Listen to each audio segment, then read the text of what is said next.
ఓం నమో వెంకటేశాయ.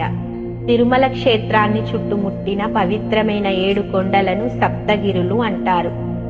ఇవి శేషాద్రి, నీలాద్రి, గరుడాద్రి, అంజనాద్రి, వృషభాద్రి, నారాయణాద్రి, వెంకటాద్రిగా ప్రసిద్ధి. హిందూ పురాణాల ప్రకారం ఇవి కేవలం భౌగోళిక కొండలు కాదు, దేవతల దైవ స్వరూపాలుగా భావించబడతాయి. ఈ కొండల మధ్యే కలియుగ దేవుడైన శ్రీ వెంకటేశ్వర స్వామి వెలిసి ఉన్నారు. అందుకే తిరుమల క్షేత్రం భూలోక వైకుంఠంగా ప్రసిద్ధి చెందింది. సప్తగిరుల దర్శనం భక్తులకు పుణ్యం, శాంతి మరియు మోక్షాన్ని ప్రసాదిస్తుందని విశ్వాసం.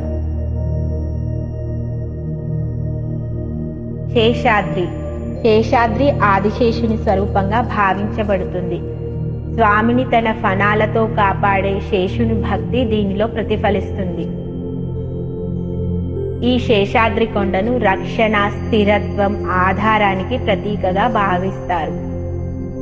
నీలాద్రి, నీలుడు అనే భక్తుడు స్వామి కోసం తన ప్రాణాలని అర్పించాడు అనే పురాణ కథ ఉంది.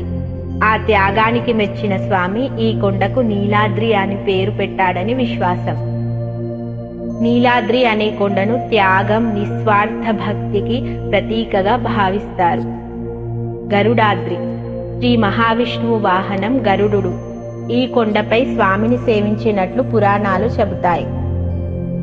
గరుడిని వేగం, సేవాభావం ఈ కొండలో నిండి ఉన్నాయని భక్తుల నమ్మకం. గరుడాద్రి కొండను సేవ, అప్రమత్తత, అంకిత భావానికి ప్రతీకగా భావిస్తారు. అంజనాద్రి, అంజనాదేవి తపస్సు చేసిన పవిత్ర స్థలం ఇది. ఇక్కడే ఆంజనేయుడు జన్మించినట్టు విశ్వాసం.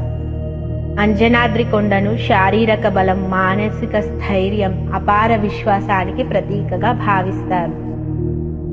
వృషభాద్రి, ధర్మానికి ప్రతీక అయిన వృషభుడు తపస్సు చేసిన కొండగా ఇది ప్రసిద్ధి. ఈ కొండ ధర్మ మార్గంలో జీవించమని బోధిస్తుంది. వృషభాద్రి కొండను ధర్మం, న్యాయం, సత్యానికి ప్రతీకగా భావిస్తారు. నారాయణాద్రి, నారాయణుని అనుగ్రహం ఎల్లప్పుడూ ప్రసరిస్తుందని నమ్మే కొండ ఇది. భక్తులు సంపూర్ణ శరణాగతితో స్వామిని స్మరిస్తారు. నారాయణాద్రి కొండను శరణాగతి, కరుణ, దైవ కృపకు ప్రతీకగా భావిస్తారు. వెంకటాద్రి, కలియుగంలో శ్రీ వెంకటేశ్వర స్వామి వెలిసిన ప్రధాన కొండ ఇది.